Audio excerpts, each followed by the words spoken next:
What if I told you that one of the most hated characters in Marvel Rivals is actually one of the best strategists in the game? Yeah, that's right. I'm talking about Rocket Raccoon, the tiny, trash-talking raccoon who everyone loves to hate. Now, listen, I get it. On the surface, Rocket doesn't seem all that impressive. He doesn't have a flashy defensive ult like Luna Snow or Mantis. All he does is just right-click and heal bot, right? Well, what if I told you that that's exactly why he's one of the best? But here's the thing. A lot of people don't think Rocket is all that good, and honestly, it's not entirely their fault.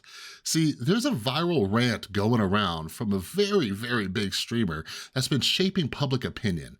Let's take a look. When a Groot ults me, and then Bucky goes armed and dangerous, the last thing I want to hear is, "Hey team, enjoy the amplifier."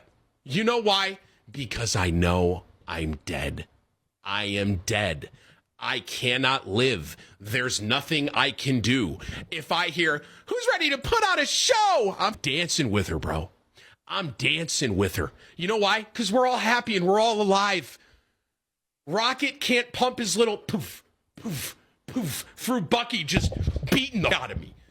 Beating the out of me. He can't keep me up. He can't. It's physically run away. You want to run away in the group graph?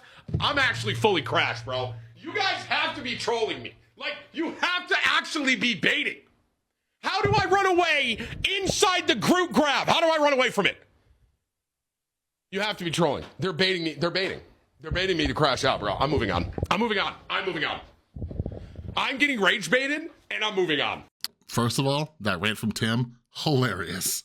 But here's the problem. When a big streamer like Tim says something like this and it goes viral, suddenly everyone starts parroting that same opinion, even if it's not based on facts.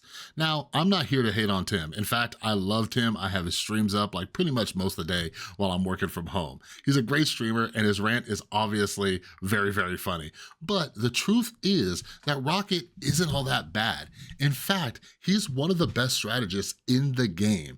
And not just strategists, he's one of the best characters in the game. And guess what? I've got some data to prove it. So let's just start with the facts. Across almost every rank in Marvel Rivals, Rocket has the highest win rate among all of the characters, but especially among other strategists. Yeah, that's right. Higher than Luna, higher than Mantis, higher than Adam Warlock, higher than just about anyone.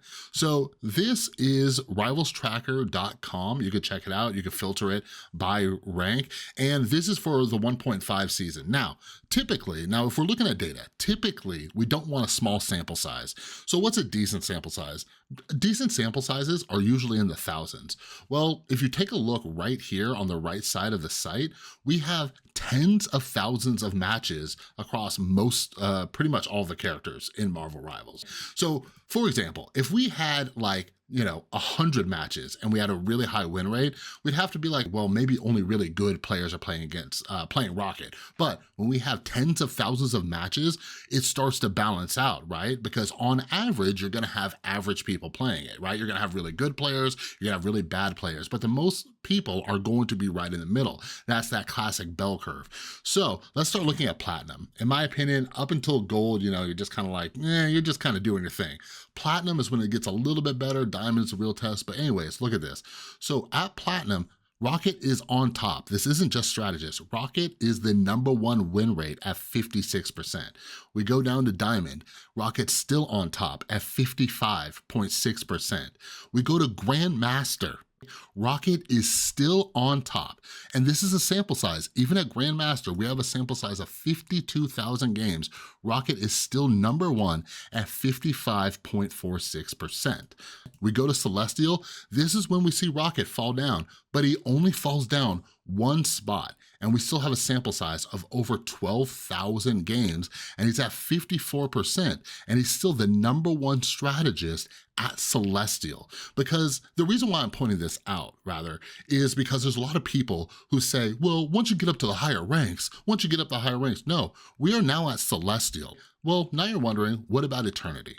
Well, Eternity, This is where the sample sizes do start to drop just a little bit. And here's something interesting. When I checked this earlier, Rocket was actually the #1 strategist, but it looks like he has gotten passed up just a little bit. But as you can see on the side, the sample sizes are a bit smaller, but we can say that most of these are pretty good players because a very small percentage of people are at Eternity. So Rocket has dropped down, but he is not the worst strategist. So if we just filter it by role, if we go to strategist, boop, boop, boop, he's #3, right below Loki and Mantis. So as you can see, the data shows that Rocket is one of the best characters in the game. So the data does not support Tim's rant that Rocket is just so terrible. So let's take a look at this. Why? Let's ask ourselves why. Why is Rocket doing well? And why is he maybe not as bad as a lot of people think he is? So let's go over 5 reasons why Rocket is actually a pretty decent character in Marvel Rivals, despite not having this gigantic defensive ultimate ability, which is people's #1 complaint. So #1, Rocket has long sustained healing. Rocket's healing isn't just a burst of heals. It doesn't have to be targeted either, like someone like Luna Snow. It is just going and going and going. It's consistent throughout the entire match. This means that Rocket can keep his team alive through long flights where other healers might not be able to do the exact same thing. And I think this is where a lot of people get it confused, right? We're looking at these big, powerful defensive ultimates, but we're discounting how beneficial it is to keep people alive longer and throughout just more average fights where both teams aren't popping their ultimates. So the second reason is he has a higher healing output than most of the other healers. So when we're looking at the stats at the end of the game, if you're ever playing as Rocket, playing with a Rocket, or playing against a Rocket, look at the stats at the end of the game. Most of the time, you will see that Rocket had more heals than any other healer in the match. So #3, the game-changing resurrect ability. When Rocket drops his little armor pack respawner, this is huge. This has the power to turn fights around. When one of your carries, your duelists, gets taken out and they're able to just pop back up immediately and get right back into the action with full health, right? He's not respawning everybody like Adam Warlock is, but he's bringing somebody back with full health who could dive right in. And if done correctly, the other team doesn't know where they're respawning, so it has that benefit over Adam Warlock's as well. So imagine bringing a tank back to life in the middle of the fight. That is a huge advantage, taking somebody that big, that beefy, bringing them right back into the fight. So #4, let's talk about the amplifier, as Tim talks about it. So people say his amplifier is useless because enemies can just walk away from it. But when you're coordinating this thing, your team can use it to control the space and force enemies into bad positions. Plus, your team is getting a lot of extra damage while they're within the range of that ultimate ability. So when you're doing a lot of damage already and you put that amplifier out, you're gonna get a decent amount of kills. So the last reason that Rocket is just a very good character is that he has some insane survivability. I'm a strategist main, and I'll tell you this, the thing I hate the most is divers. I hate Black Panthers, Magic, Spider-Man, anybody who's coming in that back line. And I've been playing Rocket a little bit more lately, and let me tell you, his survivability is so good. You have 2 dashes, you can run up walls, any wall around, and you're just kiting these people around. In addition to just that long sustaining healing, I think this is something that people aren't really taking into consideration either. When you don't have a healer that's constantly dying and being taken out of the fight, you have somebody who is just staying alive and still able to heal. As Rocket, you can run around walls, you can hover in the air and continue healing your team while one of the 1, 2, 3, however many people on the other team are chasing you, trying to kill you, so you're taking those people out of the fight as well. And I think that's why we're seeing Rocket with such a high win rate. So when you take all of these things and you put it together, Rocket's kit is incredibly strong.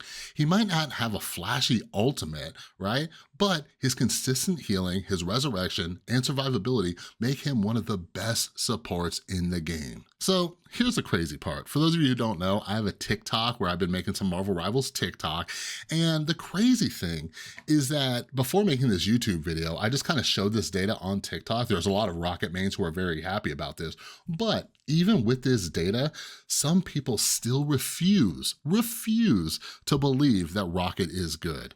So let's dive into a little psychological theory real quick. This is something called cognitive dissonance. This is the mental discomfort that people feel when their beliefs are challenged by the facts.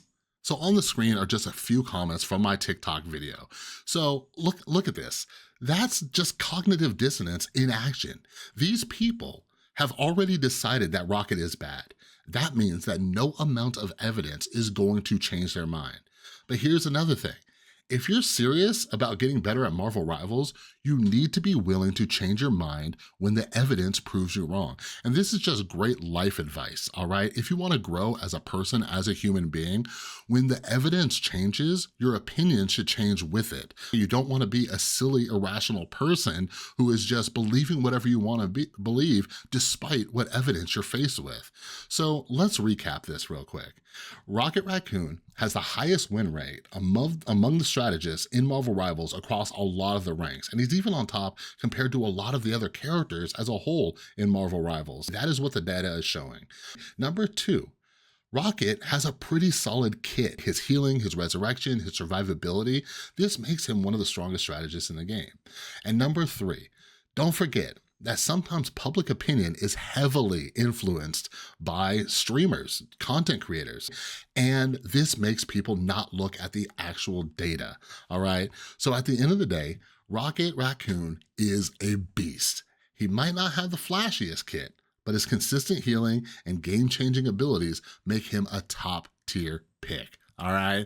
But anyways, this is just something that's been on my mind a lot. I was previously a Rocket hater as well, but like I said, I cannot argue with the data. All right. So anyways, I plan on making more videos like this. I love diving into data. I'm a huge data nerd. So anyways, if you like this video, please give it a thumbs up. If you're new, make sure you subscribe, ring that notification bell because I have a bunch of Marvel Rivals content coming for you. All right. But other than that, have an amazing rest of your day, and I will see you in the next one.